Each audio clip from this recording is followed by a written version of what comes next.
bad or good. It just wasn't available. So I applied for what I applied for initially, which was like a Credit One, which, thank you. All right. Which was like a Credit One account, and then, which is trash.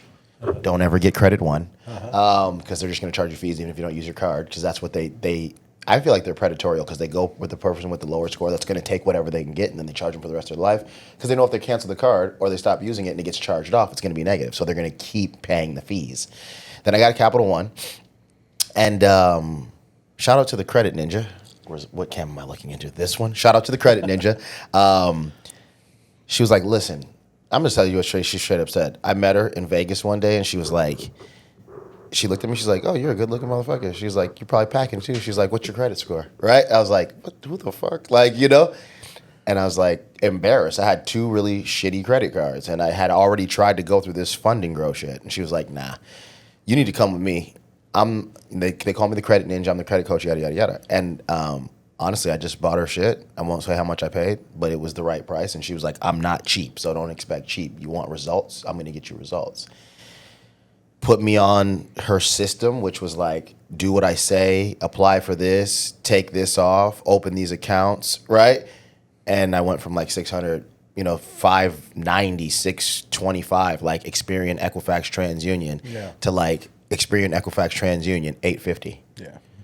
And one of the major, that was what she was saying to me on the phone was, she's a tough coach and she busted my balls. One of the things she said to me was, don't give anybody access to your credit, no matter what. I don't give a shit if it's your mom.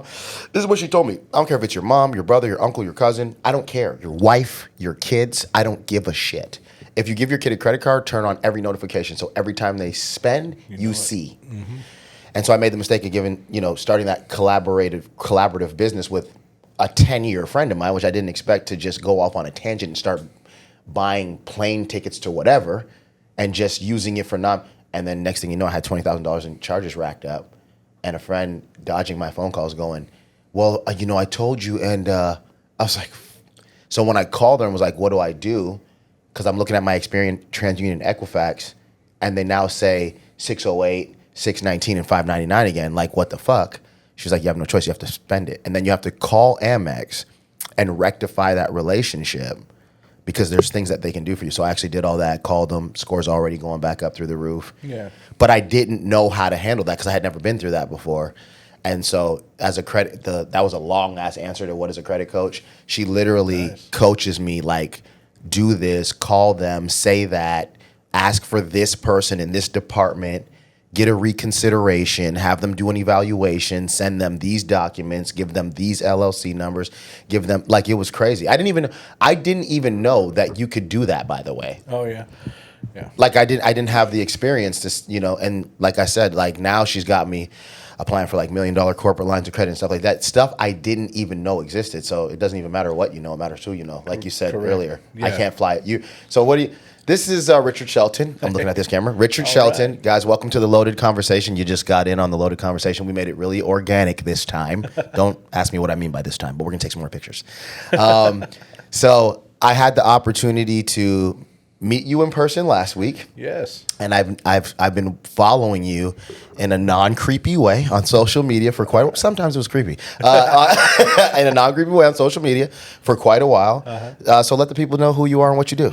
Hey, my name is Richard Shelton. I'm an investor. I was in sales for about 3 decades. So I ran dealerships towards the end of that career, made the transition from automotive world into real estate. I was looking for larger margins and a little bit better hours, man. I spent 25 years, I guess, working from 8 in the morning until 9 or 10 o'clock at night, 6 days a week I had one vacation. And 8 in the morning from 9 o'clock at night. I want my editor to rewind that back and make him say it 3 times like a Paul Wall song. Wow. 8 in the morning. 8 in the morning. Till 9 at night. 9, 10, maybe midnight some days. But the majority I leave about 9 o'clock, 6 days a week, every week for, 2.5 decades.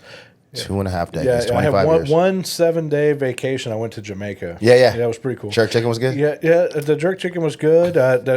I wish people were not afraid to leave the resorts, man. Yeah, There's a 'cause lot it's of not- amazing things. Dude, It's I'm in so Mexico, cool. right? Yeah. My wife's like, it's dangerous out there. I'm like, oh, I'm a black guy named Carlos. I'm gonna try. I'm gonna try my luck. Yeah. I'm out in the streets. change the I'm in the accent. slum or whatever you call it, and it's amazing. The food's great. The people Yeah, are awesome. people are Nobody's trying to rob you. Just don't look crazy. And you want to know what's funny? I'm not even gonna lie. Like I got like $500 in just $1 bills, and I put $250 in this pocket and $250 in this pocket, and I put like my larger denominations in my back pocket. I hope that there's no like cartel watching this. Like, oh, I'm gonna get him next time.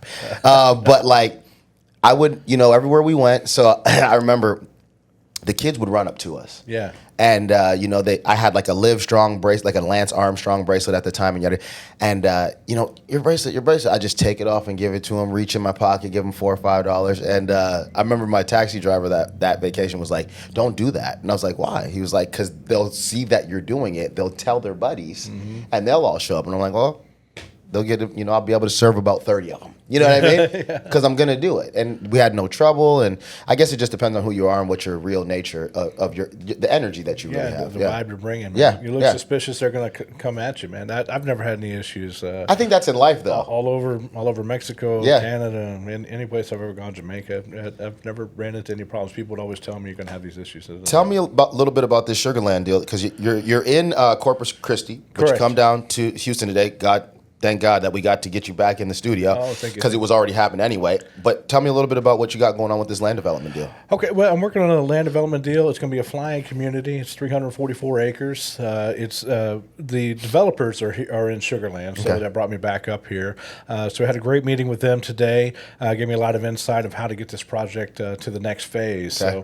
So, take it from the dream to the paper, from the paper to the funding, from the funding to the dirt cutting, and then to the profit part. So we got a long way to go before you get paid. Yeah, but I need that overnight success over the course of 5 years. Hey, you know what they say? Overnight success takes about a decade. Yeah, that's why I want to put that out there. So, oh, you made After I'm 40 something years old, man. 25 years in sales in the auto industry. You know what? I love what you said. By the way, just to tail back in, and then I want you to pick up where you left off. But people don't understand, like, so you're like, I'm working from 8 a.m. to 9 at night, and I did it for 25 years, and I took 1 7-day vacation. And the thing about it is, to tie it into what you just said, like, people think, they look at you, they look at me, they're like, oh my God, like, you got, I mean, it's just like, it looks so fantastic. I'm like, now.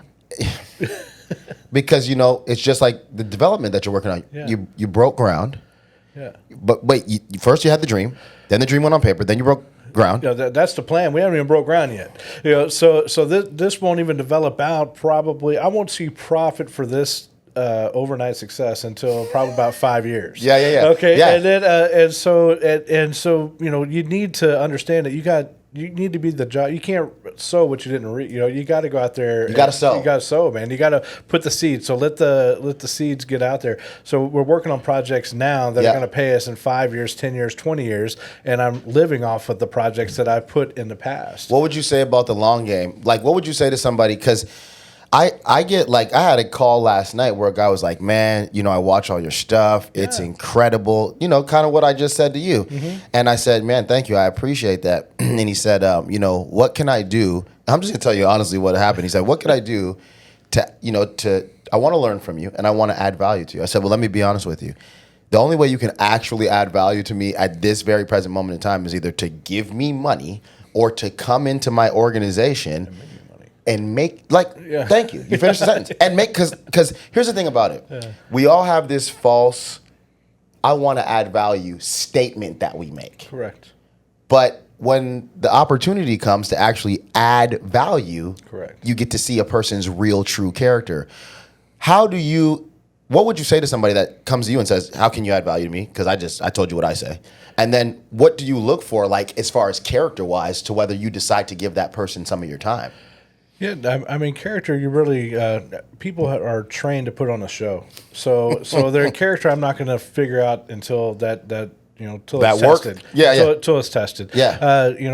I wish that wasn't the case, but it is. So is for me. No, that I would say it's congruent across the board. But Okay. yeah. So it's so what I usually going to do is I'm looking for people who have a desire to work. I can train a skill. I could teach somebody to be a better salesperson, Yes. and in doing so, I'll probably make myself a better one as well.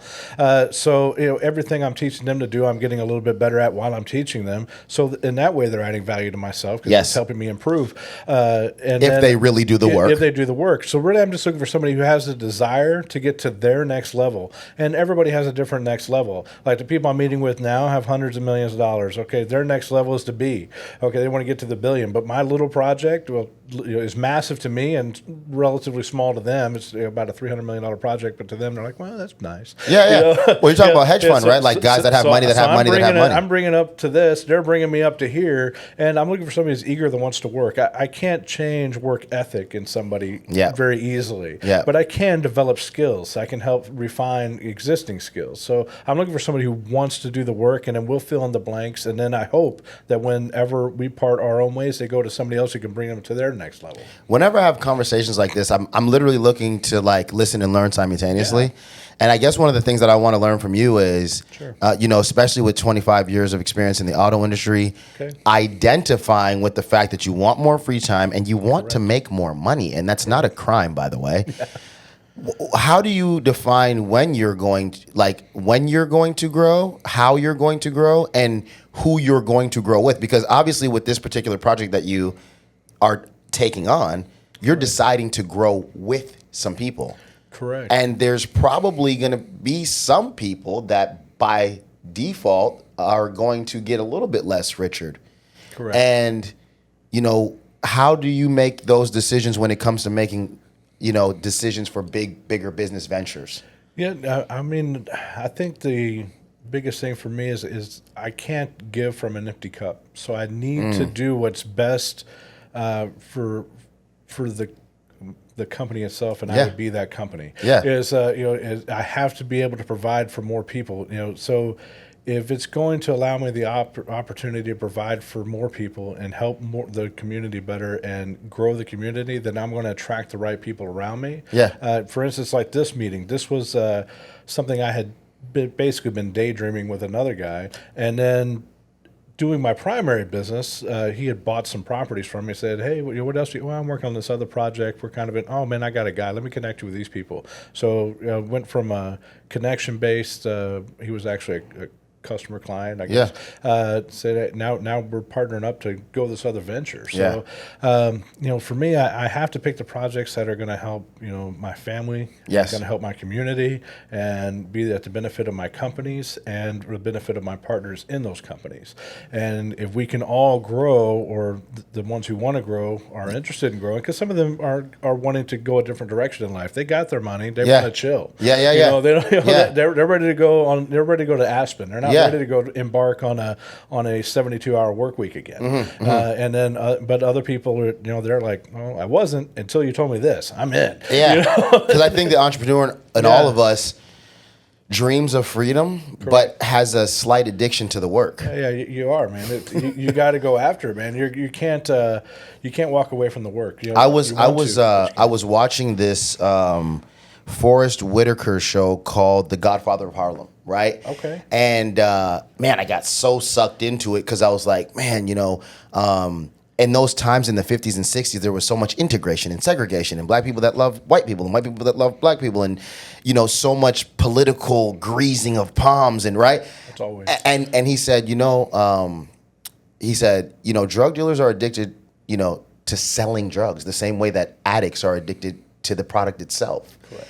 And Bumpy Johnson, which is who Forrest Whitaker was playing, was finding himself in this getting older phase in his life where he was like, I'm not really addicted. Like, I want the money and the freedom and as little friction as possible. So the reason why I say that is because, you said I'm in my 40s now. I turned 40 this year, and I find myself being extremely aware of my time, correct, how I spend it, what I expect, like setting expectations from the very beginning and just saying, hey, if you're available mentally, physically, spiritually, work ethic wise to be able to perform this task, great. Let's give you 8 to 12 good weeks at it. Let's give yourself 12 to 16 good weeks at it. Let's throw a real Mike Tyson like jab uppercut. Like let's give it a good combo. But like you have to be producing within this certain amount of time, or we're not going to keep doing that. Do you set an expectation for yourself and for the people around you, or is that something that you find yourself kind of just winging based on the people that you meet? Yeah, well, the expectations will be modified for the person. Okay. Some people are not going to be CEOs, and some people aren't going to be artists or painters. But so I need to set an expectation that's realistic for that person's abilities and where they're going to accomplish in life. And same for myself. Now, my expectations might be at a certain level, and then I might be I might have undershot myself. I might realize, okay, I didn't get, that was easy. So I need to aim higher. Yes. Or the reverse might be true too. I might have said, okay, I'm going to hit this target. And I need to adjust. How do you avoid when you had the target sit? Because like one of my favorite Les Brown quotes is, and I don't know if it derives from him originally, but I heard him say, most people think that their problem is that they aim too high and they miss, but the real problem is that they aim too low and they hit. Correct. Right? Oh yeah, you know what I mean? Because you feel the win for an underachieved goal, and so you're like, oh right, man, I'm the king of my anthill, but there's a whole mountain for you to own. And so the question I was going to ask you is because I'm never really too discouraged. Now I'm my wife's going to be like, look at this motherfucker lying. He's cried in my lap, right? That's the best part about having a wife. Exactly, because that's really the only person's lap. You know what I mean? Yeah. Help me be human. Exactly. She allows me to be human. I'm like, hey, damn it, I'm coming home crying. Let me cry, right? Yeah. Because this is hard. People think entrepreneurship is for glitz and glam, but it's really, really hard. So when you set a really high expectation and you don't hit, how do you keep a good balance of because come on, before the cameras were on, we were outside laughing about how we don't know shit about shit, but we just keep trying and figuring it out. You're like, I can't even fly a fucking plane, but I'm making a plane community, right? I started the loaded cash offer business. We did it. We've been doing it for 2 months. I made $100,000. I'm going to figure it out. When you set a really high expectation and don't hit it, instead of letting that hit, phase you and knock you to the ground, how do you find balance to readjust and make sure that you keep going towards that goal? Well, I think that the goal would be maybe the timeline of the goal might need to be adjusted. Yep. But so you get into the optics, correct. Yeah, but I don't think the goal ever needs to be adjusted. If I want to be a billionaire and that's my goal, then maybe being a billionaire tomorrow is not realistic. But if I do these steps, then the chances of achieving that. But what I learn along that path is going to really, really make a big difference. So I don't need to feel like and I would suggest that anybody else doesn't feel like they had failed by not achieving that goal. If you made better connections, if you met better people into your network, if you've been able to invite other folks and help them achieve their goals, and you're learning in that process, then you've achieved a lot that you're not giving yourself credit for. So I wouldn't try to get disheartened by not hitting that one goal. If your goals are going to kind of adjust as you incrementally increase, and then just give yourself some KPI, and then they're like, okay, hey, I need to make this modifier along through and say, okay, if we're going to get into a metrics version, okay, so I want to hit the KPI, the key performance indicators, of this level, then we're going to go and change it. Okay, if my business is X and I want to produce X number of results, then I can either get a better closing ratio or I can have more opportunities, or ideally both. I mean, that is always the key. And then to move up to this goal. But if I don't understand what was causing the challenge to not hit that goal in the first place, then I'm just going to give myself more work and less. Well, you weren't looking deep enough into the optics of it. You really weren't opening. I told this story on Facebook the other day. When I was a kid, my mom bought me a remote control car. I was like 6 or 7 years old. I took the whole shit apart. So fun. I played with it for like an hour, and I was like, "Fuck, this is amazing. How does it work?" Went and found a Phillips head screwdriver, took that shit apart, looked at the motherboard, looked at the wiring, looked at the small shocks and shit. And my mom came in like, what the fuck are you doing? And I was like, I just wanted to see how it worked. And as a little kid, I remember her being like, Okay. And that's funny. When I was a kid, we had a little RC car too, and I did the same thing. I took it apart, and then I asked my grandfather, who was an engineer. He designed planes for Lockheed Martin, so this is a smart person in that genre. So why can't we put this in a car so they go faster? And he goes, "Oh, that'll never work because it's this, and this, and this, and this." And well, Elon figured it out 40 years later. What the hell? Exactly. It was like, I should have kept honing that. Actually, just says that you've been like this your whole. Yeah, you know, I was like, I could have been him. You know, and the thing that's so funny, like my wife was like, you know, the teachers are saying that, you know, he's learning like this and learning like that. I'm like, motherfucker, I peed in the bed till I was like 8. Yeah. And couldn't even fucking put together a sentence for the life of me. And Einstein was fucking, you know, whatever they called him. And everybody who's a genius doesn't fit into the system. I'm like, who went to school and really learned how to pay their taxes, what they're... That's not what you go to school for. That's not what you go to school. You go to school to learn to be compliant and be a good employee and fit the system and be smart enough. You want to be smart enough to work the system and dumb enough not to ask why. Exactly, because they're gonna smash. If you're not compliant, it. They want you to already be under the format of going to the pen. They want you to know that system. Say, listen, you already know to go here and clock in, clock out, eat your meal. So if you don't do what we say, that's where you're headed. You know, and it's gonna be this. And then we're gonna put you to work for free. It's ugly. You ever seen them? You know they took away the ability to earn your it's called something, but I call it your good enough diploma ever since I heard Chris Rock say it. And they still got you picking up trash on the side of the road that you ain't getting no pay for. So I mean, it's what I found is this: the people who don't fit the system but can stay out of that system can actually run the system. Yeah, the same mindset. It's the exact same mindset. You want to be on the positive side of it or the negative side of it. So, you know, one of the things that I realized that you do is a really good job of collaborating. Yeah. How important would you say collaborating is in our business? Yeah, I would say it's super important. I don't know everything.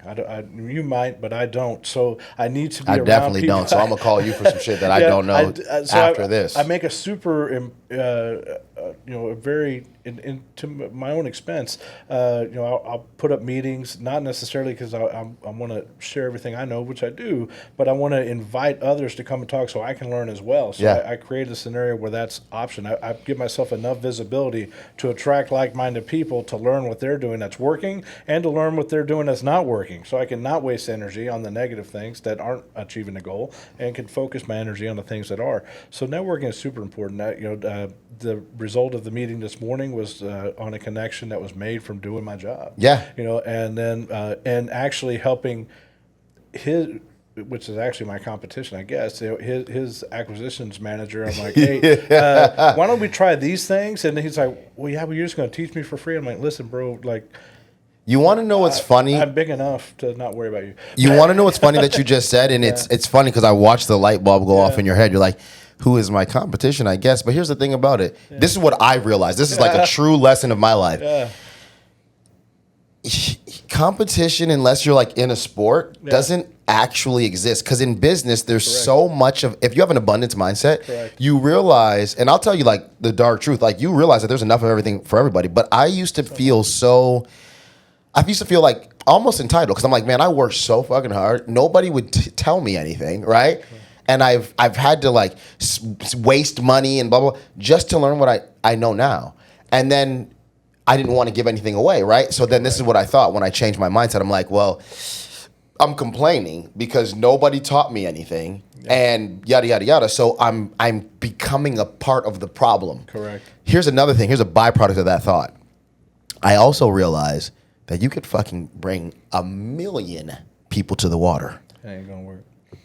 They ain't gonna drink. No.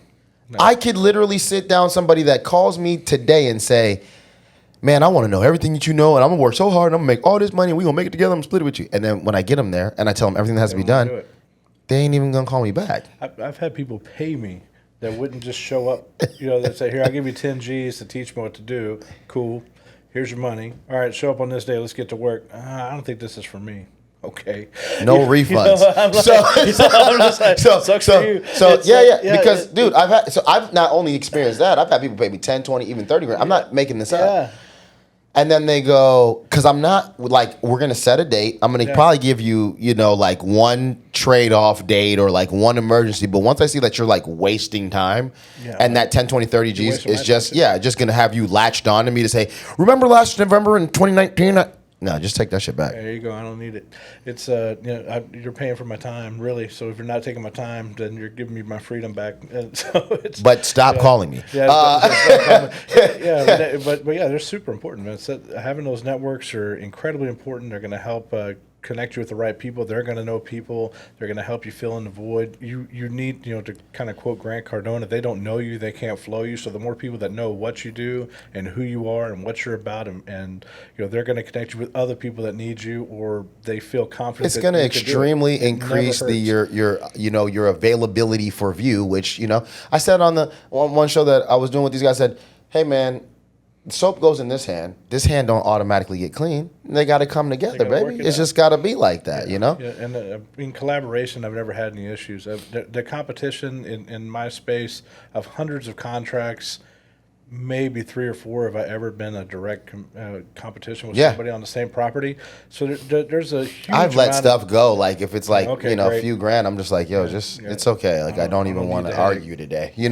I choose my sanity over everything. Yeah. What are some things that Richard Shelton is working on, like as an individual outside of the business, but makes a better Richard Shelton, which makes a better business?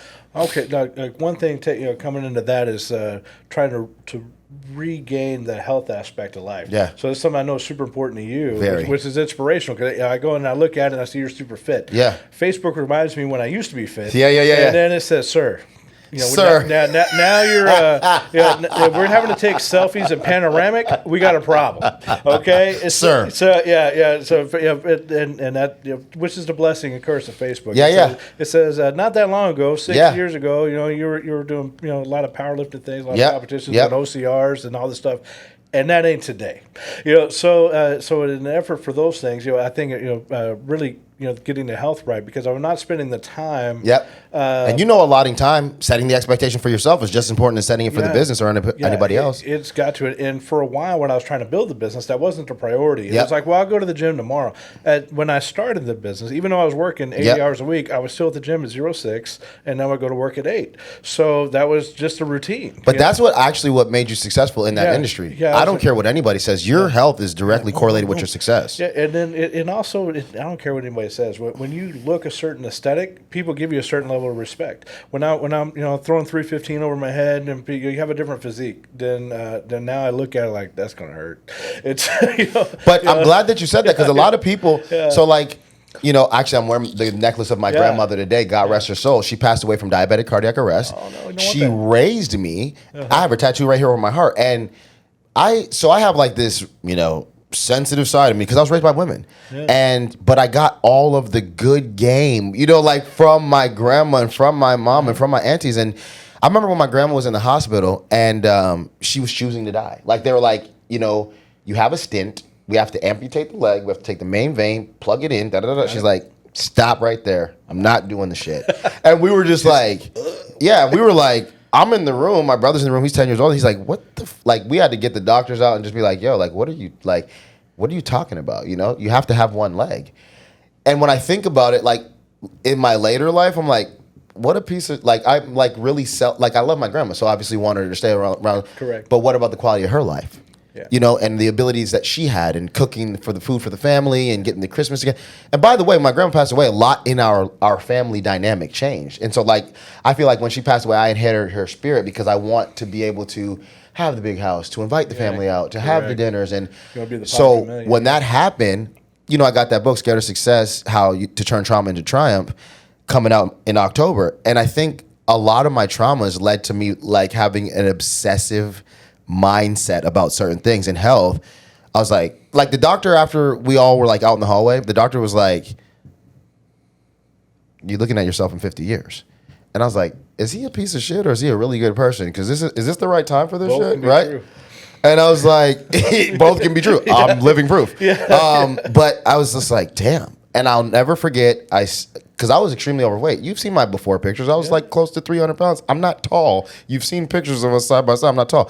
So at about 300 pounds, that's a lot for a 5'8" frame to hold, right? Yeah, I'm 6'2" and about the same. Okay. And I feel huge. You know what I mean? So I was just like 44 jeans, 4X shirt. Give me quadruple bacon on this, right? Yeah. So when I started to hone in on that discipline in myself and I started to Google, and it was a little bit fear-based, and I was a little bit pissed because I was losing my grandma, and I was, also unhappy with let's be honest, as men, we look at ourselves and we judge ourselves. Like, I don't know why we do this fucking male shit where we're like, oh, you don't give a shit how you look, real, I'm eating steak, baby. It's like, you feel a certain way. And then I got honest about how I felt. Yeah. And then I changed the level of expectation that I had for myself. But that came from a traumatic experience that I feel like could have been avoided because we were taught, like, this is what you eat. And when you get together, this is what you eat. And when you're sad, this is what you eat. And so generational curses go across so many spectrums of how to eat, how to take care of yourself, financial goals, money things. Because that's another thing. Mindsets, we were taught, like, if you got money, basically you could be, overweight. Like, that's what it was. You could feel out of shape because you're checking a very major box, which allows you to leave these other boxes unchecked. So that's a great goal. I mean, and that's very achievable. And it's good that we know one another, because all you got to do, I'm going to tell you like this, Mr. Shelton, right now, as a friend, all you got to do is say, hold me accountable. And you might wish that you never did that. You know what I mean? Because I'm that guy. I'm late to the meeting, but I'm on time at the gym. Listen, I really like any of my friends that ask me to just keep them accountable. Yeah. And people that I truly, I look at as friends and acquaintances, and I love to give. I love to give that value. Yeah, and for one, I know it's attainable because I at one point it is attainable, life, and I look at it and I see the old IGs, of the rows and rows of my meal preps, because this is what I ate 6 meals a day. This hour, this protein, all the macros. Yeah, and then I'm here. And don't lie, you still had a beer and still ate a burger because you could do it. I didn't then. See, because that was the funny thing. You tipped the scale. At that time, I was like, okay, I did so many OCRs. I tried to do them like everyone that would come out. Yeah. For those of you who don't know, they're obstacle course races. Yeah. So they're 5 to 10. I was doing the mutters. I was doing So I'm on a Tough Mutters, Spartan, and this. Yeah, I did those too. I was addicted to selling stuff. I was addicted to these little medals. Yeah. But I wanted to have all of them. Yeah. And so you're like me. I think a lot of entrepreneurs, when the scale tips for we're obsessive. Yeah. So when we start doing hyper-focus, bro, you can. One thing I taught myself, and this is in business, in fitness, and I'm trying to do better as a father. I got my son with me. Like, you're gonna learn the business, and if you don't like it, great, pick what you want. But I got to teach you. You need to know. Yeah, what I'm learning now is to be okay with the unattainable balance. And what I mean is, when I can't go to the gym, it's fucking okay. When the deal closes 8 days late, it's fucking okay. When the person doesn't do what they said they were gonna do, it's okay. Because it drives me nuts. It still drives you nuts. But in your heart, with your character, you've done everything that you can do. Correct. And so whatever's out of your control, it's okay. And I want to ask you this too, because I have an obsessive personality. So it took me about 5 to 10 years, overnight success, to actually teach myself to be okay with shit that's not okay. You know what I mean? I want to hold deadlines and shit. How do you, or have you, better said, have you found that ability? Look, you took a deep breath. Because in real life, what really happens is I'll be wherever I'm at, and then I'll, I love if it's over the phone, because then I can just cuss everybody out privately and then get back on the phone. I'll be like, that motherfucker. Yeah.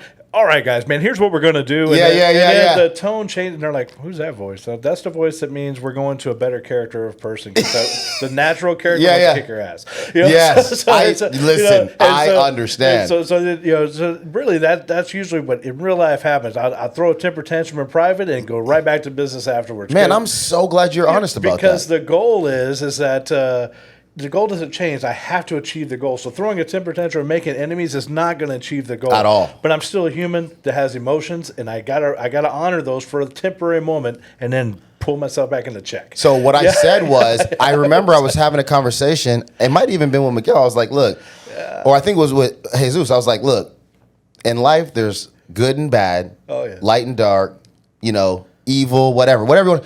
I said all that shit, like it's all important, all there. So, like, my son was in the car with me this morning, so the appraiser called me last week. Man, the lockbox ain't opening. What? So I'm like, bro, we did the whole reno, interior, exterior. We brought loads of flooring. We've been using the thing the whole time. We're about to close on Monday, and now all of a sudden the lockbox ain't working. So I'm like, okay. Message my son. let's go over there, make sure everything's okay. I'm gonna bring a super just in case, yada yada. I brought a hammer with me. I'm about to smash this thing off. Maybe somebody changed the code. Get there, bloop, bloop, bloop, bloop. Opens like clockwork. I'm like, I think I'm tripping. Let me try it again. Close it, because I'm getting pissed. Did you at least get the key out first? I'm getting pissed. And I'm like, let me do it again. Do it again. Do. Open it. Yeah. Do it again. Open. I did it like 10 times. So I'm really about to cuss this guy out because now we're so close to the deadline, which will push it into another month, which will make another payment and blah, blah, blah, blah, blah. And it takes away from my bottom line, okay? Correct.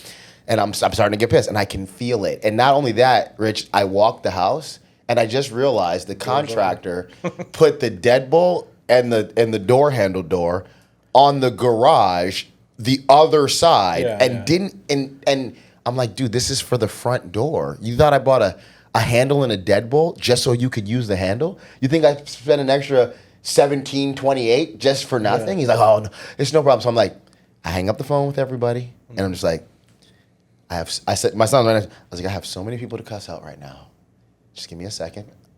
I'm done with him. Right? Like I cussed everybody out in my mind. Yeah. And then I just call with the regular voice. Like, normal. Hey buddy, no problem. Listen, the door handle's wrong. Yeah. This is that. That's this. Let's get that ironed out. I still need him on 2 other jobs. Correct. You don't want to make enemies.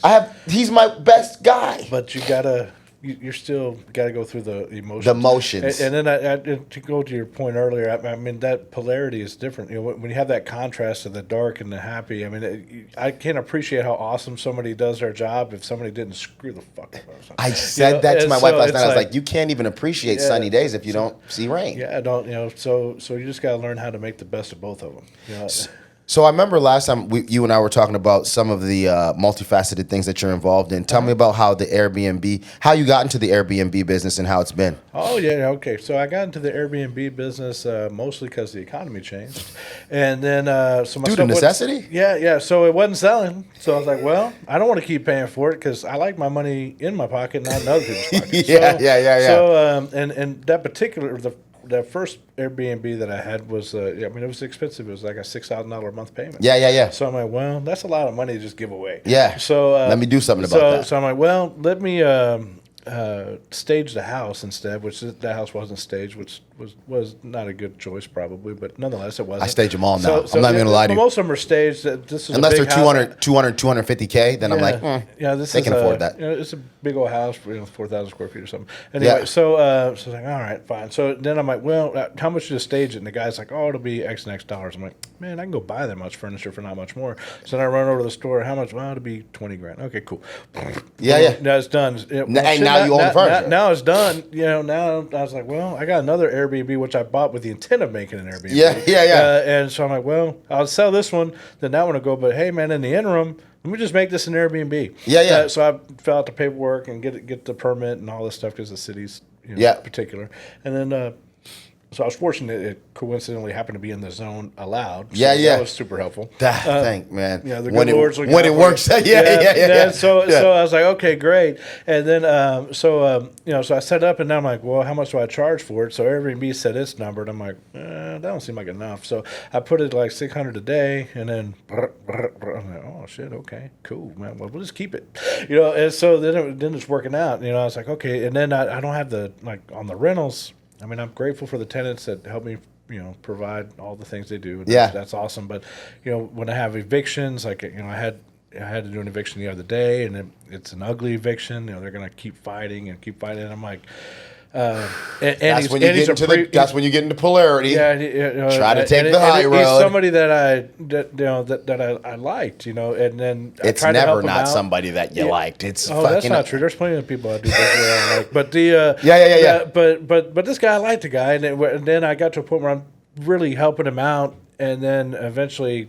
When I say, "Hey, we gotta square this out," he's like, "Well, the system said, okay, now I see. Okay, well, now to I said my point, the character displays itself later, and you can't always know immediately. And I wish it wouldn't have gone that route, but that's the way that he wants it to go, and that's fine. Yeah. But my point is, on Airbnb, I don't run into those issues because it's known as a temporary situation. You're in, you're out. They take better care of everything. I go in there. Sometimes I don't even think they were there. It's like, How important is just based on what we just talked about? Because I try to, with my team, I'll be honest with you, Rich. Like recently, I just been like, that he's got 3 more weeks and he's out of there, right? Oh, she's great. Let's move her over into a realm where she's getting more, right? Gotta be quick. It's the business health. Yeah. You got so now I got 2 questions. Okay. Number 1, how important is problem solvability, especially? So for you in your business, I know that you're seasoned, but like when you got somebody new coming into the business, just trying to, what do you do to get them to understand problems will arise? You have to solve them, and I want to teach you everything, but you're going to have to find something inside that. Yeah, like one of the things that we do this in the dealership world is, they would bring up an issue, and everybody panics because they're looking to the leader to make a decision for them. Yeah, and not really they don't want to make the wrong call. Yes. So oftentimes what I found that would help is asking them, well, what do you suggest? Yes. And letting them, well, I don't know. Well, I know you don't know, but if you had to solve this problem, what do you think would be the best idea? How do you think we should handle this? And then let them start and getting their brain to be okay with, because they lack the confidence to do that. So as you start to now I got 3 questions. Yeah, give them that lead and let their brain start thinking in a solution mindset instead of a fear mindset. Yep. Now they're changing. Now this person's developing the leadership capabilities for the future. They're developing their character for today, and they're improving their problem solving skills for the rest of all the other aspects of their life. Because all they had to do was go back to the one time that they actually solved the problem. They'll have a little bit of confidence each step of the way. And whether the decision is right or wrong really doesn't matter. Most people make the right choice or close enough to the right choice anyway. They know what should happen. Here's the thing about it. They lack the confidence. Here's the thing about it. When you induce something, now you got the ball rolling. Yeah, we can do something. You do nothing. You can stop a train with a rock, but once it's going, you can't stop it with a cow. Man. Exactly. It's so you just keep it going. You get the momentum going. We're going to blow through the hurdles, but most of the time the problems are not that massive, but the fear of making the decision makes everything massive. So then we get them in a comfortable place to make a decision, and then now I have 5 or 6 problem solvers and not fear mongers. So let me ask you this: what's more important to Richard? I don't give a shit what anybody else thinks. Sure. I'm here with you.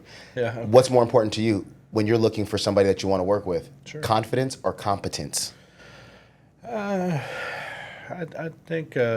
I can usually train to competence. I can teach them how to be better at a skill. So or I can connect them with somebody who can teach them to be better at a skill. I may not know that skill. I don't know how to fix the car. I know how to sell the things. I know how to run the aspects and the metrics, but I don't know how to fix it. But I know how to hire the mechanic that can teach you. And so it's so it may not be something I can personally teach you, but I can get you around the right people that can. So we can teach the ability. What I need is the willingness and to the point, I guess, the confidence in themselves enough that they're able to learn. And if they're teachable, coachable, then we're going to learn, because I don't know about you, but when I was born, I didn't know anything. Nothing, and I didn't even have clothes on. Yeah, none of that. So everything that I've accomplished, I had to learn along the way by failure or success, one of the two. And then, and so eventually I got to whatever it is I know now, and then I pray that that's not where it ends, that I continue to learn and improve and get better as I move forward. Man, if it wasn't for God, I wouldn't even be here having this conversation with you. Been saved at the last minute. Now, I'll tell you some of these stories off the camera. It's crazy. So I wanted to ask you that question because I say that to my team all the time. I was like, guys, I don't even need you to know shit. They're like, as soon as you say that to me, they're like, you don't know nothing anyway. You don't. About this, because we're making it up right now. I mean, it's a new business. And I didn't even know. I didn't know. So I know for a fact it's okay to not know. Yeah.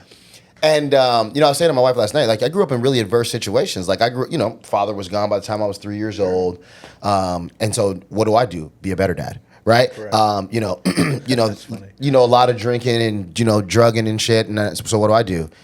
I was involved in it early in my, because I was easily pressured. And I was like, this is stupid. And then, you know what I mean? So I believe that winning helps you feel like a winner, but losing teaches you how to win. Correct. You know what I mean? Like, winning helps you feel good about a win. Sure. But you didn't get the win by winning. You got the win by losing. And so I try to get my team to understand, I don't need you to know anything. Yeah. I need you to believe me. Yes. And I'm just being transparent. I need you to believe me that things are going to be okay. And that doesn't mean when a problem comes up, you're like, you said it would be okay, and here's a problem. It's like, I didn't say there wouldn't be any problems. I said, it'll be okay. Yeah. I think a lot of people just need to learn that it's all right to fail forward. You have to fail. Yeah, you're going to fail and then move forward in the process.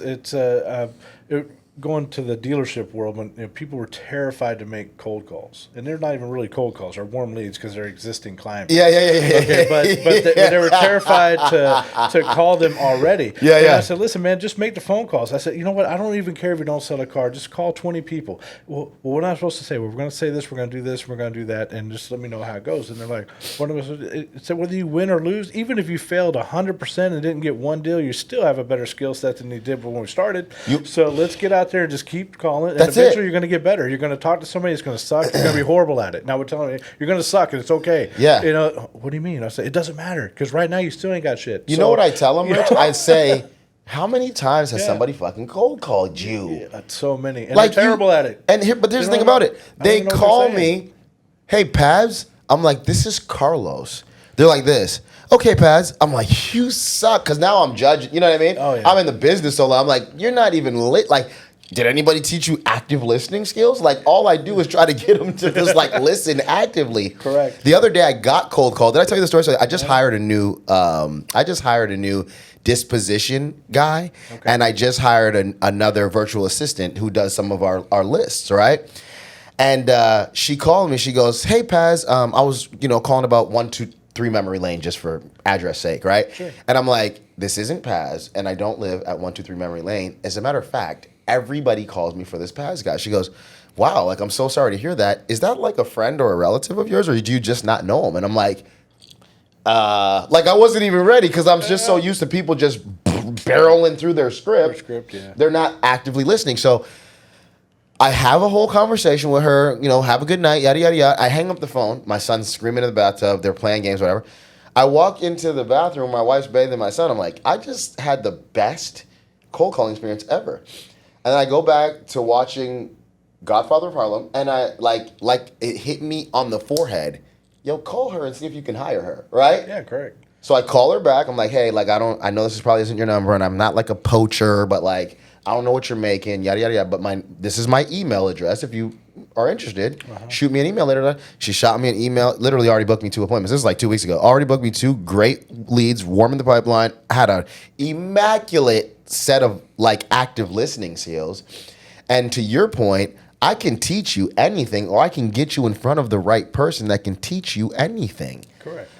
But if you don't believe anything, I can't do anything. Like vision is nothing without the faith that it'll come to fruition. So if I can't give a person faith, I can give them any other tangible skill. And if I can't give it to them in actuality, I will connect them to the right person. But I think curiosity is so important. When it comes to money, how important is it?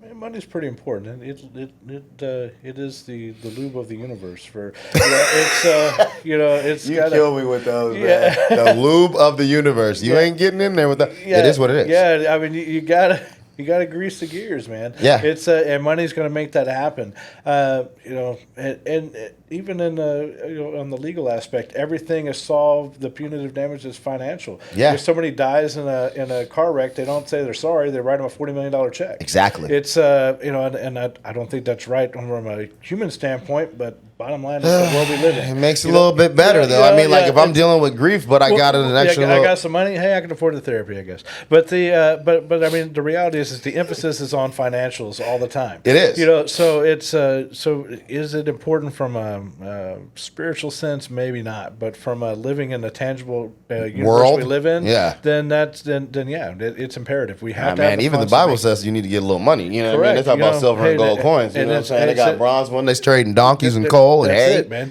Just don't mess with the money changers. But hey, we're in And Rome. pay your Let's do- taxes. Let's do what Romans do. And I- It's important. We have to have the funds, and we have to have them at a level that allows us to provide beyond ourselves. Yeah. Because otherwise, you're a taker.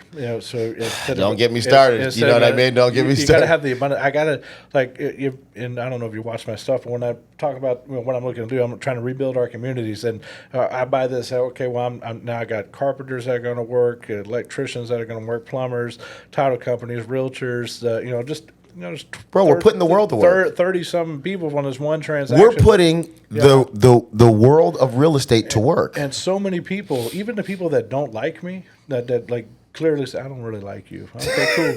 I'm a pretty likable person, so it's got to be a you problem. No doubt.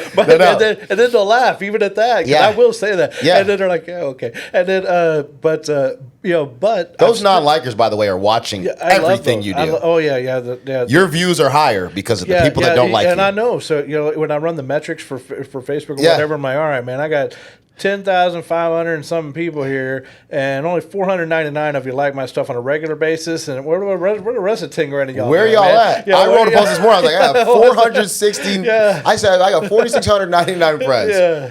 I want to see something. So let me run a little test. So I start going through their pages, and then luckily I found an app, and I don't remember the name of it. An add-on that'll delete those inactives. But I need that.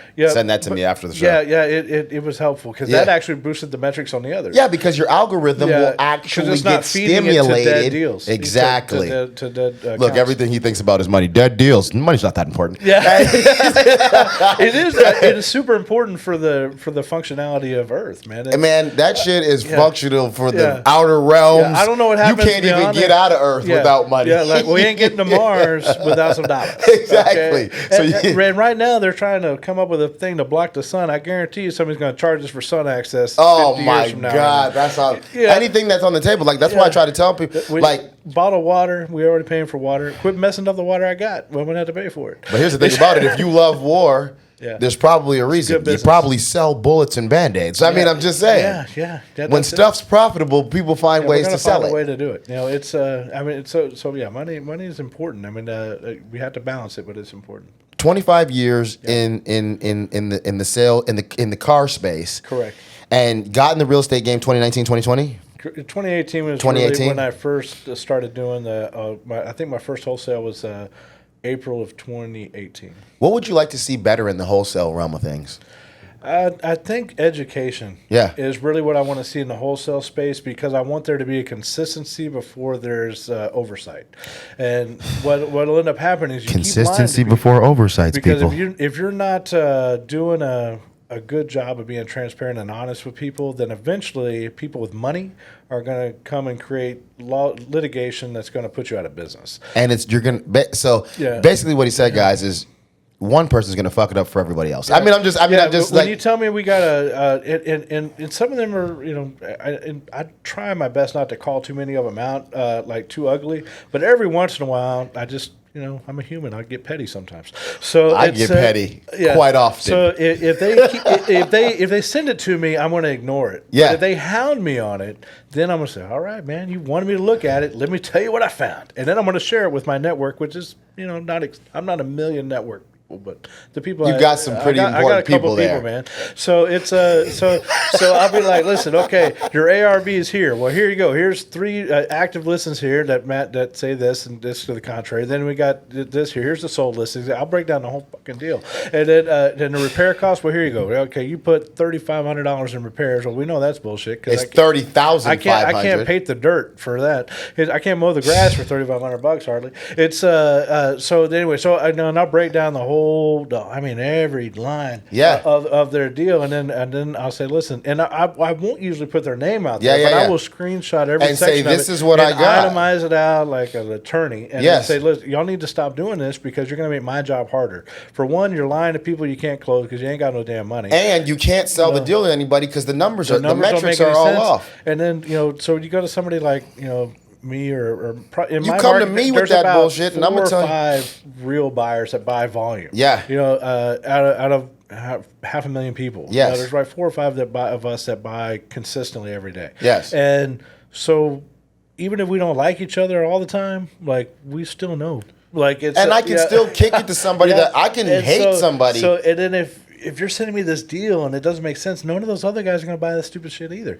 But what happens now is our job, our 5 of us have to deal with this situation that you created 3 months from now when you can't close it and your memorandum is filed on a contract you don't have any money on. Man, you're just bringing me I'm having post-traumatic stress disorder based off of shit. Then I got to unfuck it the up. deal. You Yeah, know? yeah, yeah. And then it's and then it's skinny, and I can't. You're not only going to getting make it work, and now it's not good for anybody. But if everybody was doing, at least some like that was one thing. I due diligence, some education, and some education. If we could keep it, and I hate to create a like the realtors they just say it. I need you to. They regulated themselves to death. So now, now that's excessive oversight and fear. So, and what'll end up happening is if the wholesalers aren't better at their job, that same regulation is going to happen. Here's the thing about it: if you are not fully fucking honest and transparent, you're going to create a problem for yourself either early on or before you close, which is way worse. And if you got money, close the damn thing. And here's the thing about it: so as a realtor who owns an investment company, who buys cash, who also manages for 1,500, 2,000, 2,500 investors at any given time. Dispo teams got our deals out there in front of people. I'm just honest. People ask me like, "Damn man, how you could do review?" I'm like, "Bro, I just tell them." Like, what do you mean? I'm not selling them. I'm telling them. Well, what does that mean? Sit down, drink this coffee. Don't ask any questions, right? Yeah. Just write shit down that I'm about to say. Whatever you're really doing, really be doing. Like, here's the way that a wholesaler could use a realtor if a realtor isn't egotistical and not over, right? Hey man, can you help me run an accurate ARV in this particular area? Give me 3 subject properties that sold in the last 6 months and give me 1 or 2 that are active, right? Yeah. Well, what does that do? Gives you accurate to the second data. Correct. Okay. What's the next thing a wholesaler could do that could dramatically increase the authenticity of the offer that they anticipate giving a seller and then bringing to an end buyer? They can bring a contractor to the property, show some seriousness, walk it, and get a bid. And if they don't trust that bid or they feel like it might be too inflated, get one more. Now, you know what's happening there, Richard? Work. And the problem I feel like is between wholesalers and realtors is they don't actually fucking want to work. They just want to make a lot of money. Because they learned they can do it virtually. So they don't walk the property. Because they learned they can do it. You know what bothers me about that? And I don't want to start getting negative. I know we ain't got a lot of time left, but bro, call somebody in Arizona and have them if you can't walk it, go get some big. And I got, but this one guy was hounding me on emails. He went on the phone. About it. I said, well, just let me ask you this, man. When you walked into the house, because I know you wasn't there, how did the floors feel, and what did it smell like? Well, what difference does that make? And I said, well, listen, a lot. I said, well, you want me to solve? I kind of went off. I'm like, listen, you want me to solve a problem for you? Well, what problem you want to do? Well, you signed a contract. You don't have the ability to close. It's and so that's one. And here's the thing about it. Here's my problem with that, Rich. If you have a vested interest in the property, tell the person, hey, I'm not buying this. Right? Oh, they'll never do that. I'll tell you. Want to know how? Listen, dude. I've closed $250,000 halfway into the year. Right? Cash in my pocket, flow through. LLC to realtor. I don't give a shit who's watching it. Is it legal? I didn't do it. My lawyer did it. Shut the fuck up. Right? Here's the thing about it. I told the person I am the best person for the job. I'm gonna facilitate the deal. What do you need? And they're like, "Fuck you." Everybody, you seem like you're telling the truth. I'm like, I am. Yeah. Anybody who comes can give you any offer. This is the real estate math. They're going to give you 70, 75, 80, 85 if it's sugar and honeysuckle. Yeah. Other than that, this is what somebody has to pay. So this is what I can do. This is what I can't do. I'll never lie. Let 3 more people come and tell me what they say. Yeah, you don't need to lie. It's not even necessary. I mean, even on the deals that are bad, that I'll go and retail out, I'll be like, listen, man, the math sucks. It's just a regular retail deal. If you want it, cool. If not, I want to close it, make it a rental. What do you want to do? Because there's always an exit strategy. And they're like, okay, well, yeah, but I like it. Okay, then it's a good deal for you. Then let's roll. So ultimately, we got a few minutes left. Sure. Ultimately, the main thing that I want to, there's 2 things. I want people to know where they can reach you, how they can reach out to you, what your business can do for them. I want better wholesalers in the game. I want better people that are connecting these deals. Yeah, And I mean, if you're in town, if you happen to be in Corpus, you can come to my meetups. They're every month. Except for August, I'll be. I do a. They're free. You get free food. They're at Joe's Crab Shack, so you get good food. You can find anything you want. My website's richardmshelton.com. So it has the listings for any of the events that I have going on. Has my own stuff. If you need to find me, you can call me. If you need to send me deals, send the good deals to rshelton@richardmshelton.com. Send the bad deals to I'm not reading it spam. But anyway, it's whatever you need. I want to help you out. I go to events. I'll be speaking in Dallas September, the first Tuesday of September. I'm not sure what day that is, but I go as an attendee to those meetups. I try to go every month to DFW, Houston, Austin, San Antonio. So if you're in any of those markets and you just want to say hi, let me know what I can do to help you out. I'm happy to help you in any way. If you want to be a better wholesaler, want to be a flipper, want to buy some multifamily, if you want to get into the development space, I don't know a lot about the development, but I'm learning right now, so we can learn together. Yeah, I'm learning right now, dude. It's just like you said, I don't really, I guess like a lot of the things that I've been through in my life, for the 25 years of hard work that you've had in, dealerships, or, whether I've been in energy, whether I've been in insurance, whether I've, I owned a couple of fitness facilities. Nice. I've always learned. And, I've gotten better. And I think what I've become is somewhat fearless. If it does scare me, I feel like if I get that, I got to take a shit right now. Right? Yeah. I'm like, this is probably what we got to do. Right? Where some people are like, oh, this is scary. We should run from this shit. That's the adrenaline junkie. Yeah, I like it. Yeah. I like it. So to leave on a super positive note, what you've done some great things, from wholesaling to flipping to fix and flip. I mean, I seen one of them checks that you sent me. I get to actually know him with his personal cell phone number that I won't throw, but I get to see some of those checks. And I hope we keep breaking necks and cashing checks. Because the market's changed a lot. Sure. I didn't get a chance to talk about this, but the market has changed a lot. I'm gonna see, for me personally, I love everything between 150 to 250,000. That's just me. Sure. My mentor told me, he said, man, when he's like, I go after the stuff that people don't want, and it leaves a lot more available for me.